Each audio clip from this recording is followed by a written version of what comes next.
Vous voyez cette boulette potelée? Elle a été ramassée au fond de l'océan et elle nous raconte des histoires extraordinaires qui vont vraiment changer votre façon de voir le monde. Dans cette vidéo, je vous présente 9 faits de plus en plus surprenants. Mais avant, je me suis préparé 2 cocktails qui se ressemblent. Pourtant, l'un contient un peu de lait sucré délicieux, c'est un cocktail de relais. L'autre, de la farine torréfiée, ce qui donne un goût de cookie, c'est un cocktail de mie. Mais comment les reconnaître? Les particules de lait sont plus petites que les particules de farine. Si je place la lumière de mon smartphone derrière, le cocktail apparaît bleu et la lumière jaune. C'est comme le soleil et le ciel bleu. C'est la couleur bleue de la lumière qui a la plus petite longueur d'onde parmi les autres couleurs, et c'est donc la couleur bleue qui est la plus sensible aux toutes petites particules de lait. Et ce bleu est diffusé sur les côtés, alors que les autres couleurs traversent tout droit. Quant au cocktail de mie éclairé, il reste blanc. Le ciel est bleu car ce sont les molécules de l'air qui diffusent le bleu du soleil sur les côtés, comme avec le lait. Quand on est au bord de la mer, on la voit bien bleue, car en grande partie c'est le reflet du ciel qui rend la mer bleue. D'ailleurs, quand le ciel est couvert, on voit la mer plus verte. Et tout le plancton rend souvent l'eau trouble, c'est la diffusion de mie qui empêche de voir très loin sous l'eau. Pourtant, au fond de l'océan, ce n'est pas bleu du tout. Au fond, il fait toujours noir. Et pourtant, c'est là paradoxalement qu'on retrouve l'influence des changements minimes du soleil, alors qu'aucun rayon n'y pénètre. Vous savez que le soleil a des cycles d'une dizaine d'années et qu'en ce moment c'est un pic d'activité. À l'œil, on ne voit pas vraiment de différence, mais on a pu voir cette année en France des aurores boréales.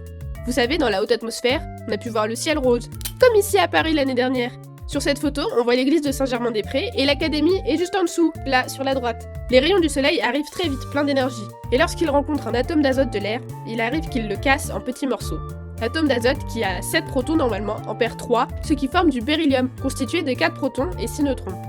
Et donc, plus le soleil est actif, et plus il forme du beryllium 10. Que devient ce beryllium? Avec la pluie, il tombe dans l'océan et tombe jusqu'au fond. Là, c'est le moment de me servir une boisson gazeuse. Quand je la verse, au début il n'y a que de la mousse. Puis à chaque instant, une bulle a une probabilité d'éclater, et à la fin, on n'a que du liquide. Si on regarde la courbe de décroissance de la mousse, elle suit principalement une loi exponentielle. On parle de durée de demi-vie de la mousse. C'est la durée pendant laquelle la hauteur de mousse a été divisée par 2. Quelle que soit la hauteur de la mousse, ça lui prend le même temps pour être divisé par 2, c'est une propriété de l'exponentielle. Ce qui est important à comprendre pour la suite, c'est que si je vous montre une photo de mon verre à un moment donné, avec les proportions de mousse et de liquide, vous pouvez savoir combien de temps avant a été versée la boisson dans le verre, n'est-ce pas?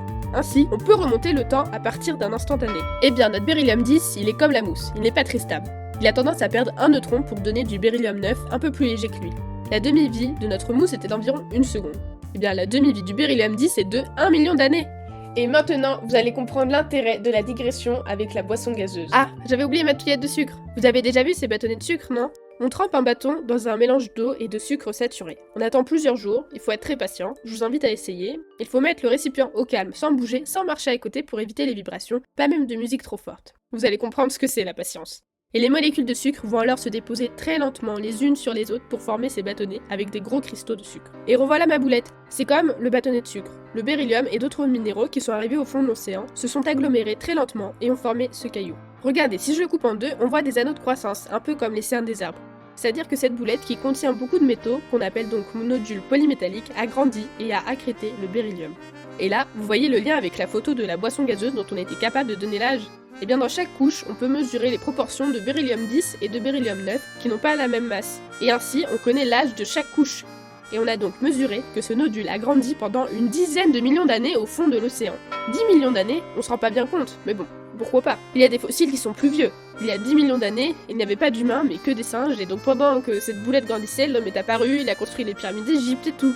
Attendez, c'est pas le plus surprenant. Au passage, vous avez compris qu'au fond de l'océan, où il fait nuit et qu'aucun rayon du soleil n'arrive, c'est pourtant là, au fond de l'océan, qu'on enregistre l'activité du soleil. Pour les bâtonnets de sucre, on a vu qu'il faut du calme pour grandir. Mais le fond de l'océan, pour être si calme, c'est vraiment loin?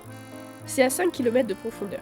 5 km, ce n'est pas si loin. Il faut un quart d'heure en vélo pour faire 5 km. Ok, là c'est 5 km en hauteur, mais même en hauteur, c'est vite fait à vélo. J'avais un prof qui organise chaque année un relais autour de la Sorbonne à Paris. Comme on est sur la montagne Sainte-Geneviève, il y a une dizaine de mètres entre le haut et le bas. Mais on a vite fait de gravir les 5 km de hauteur.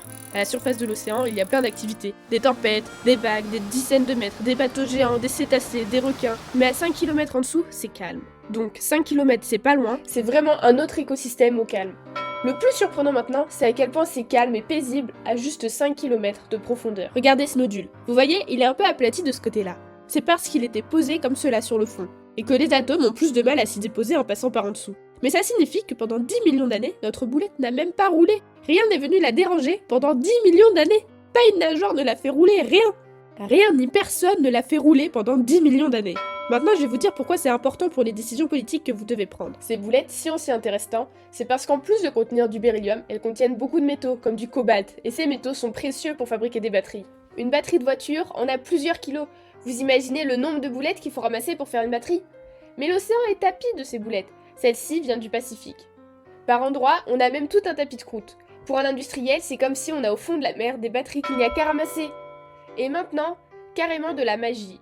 C'est une étude scientifique parue l'an dernier dans Nature. Je dis magie car on ne comprend pas encore tout comment ça marche. Mais ces boulettes, on a découvert qu'elles fonctionnent vraiment comme une pile au fond de la mer et qu'elles pourraient avoir contribué à la création de l'oxygène sur notre planète par l'hydrolyse de l'eau. Vous savez, quand on met une pile, ça permet de séparer les atomes d'hydrogène et d'oxygène des molécules d'eau. On a trouvé plus d'oxygène autour de ces nodules et une tension électrique. Ces nodules fonctionnent au fond de l'océan comme des piles et participent à la production d'oxygène. Vous imaginez, si la physique est si surprenante au fond de l'eau, je ne vous parle même pas de la biologie. J'espère maintenant que vous ressentez mieux à quel point le fond de l'océan est surprenant. Merci à tous d'avoir regardé cette vidéo. N'hésitez pas à la liker, mettre un commentaire, la partager, et puis à bientôt dans une prochaine vidéo.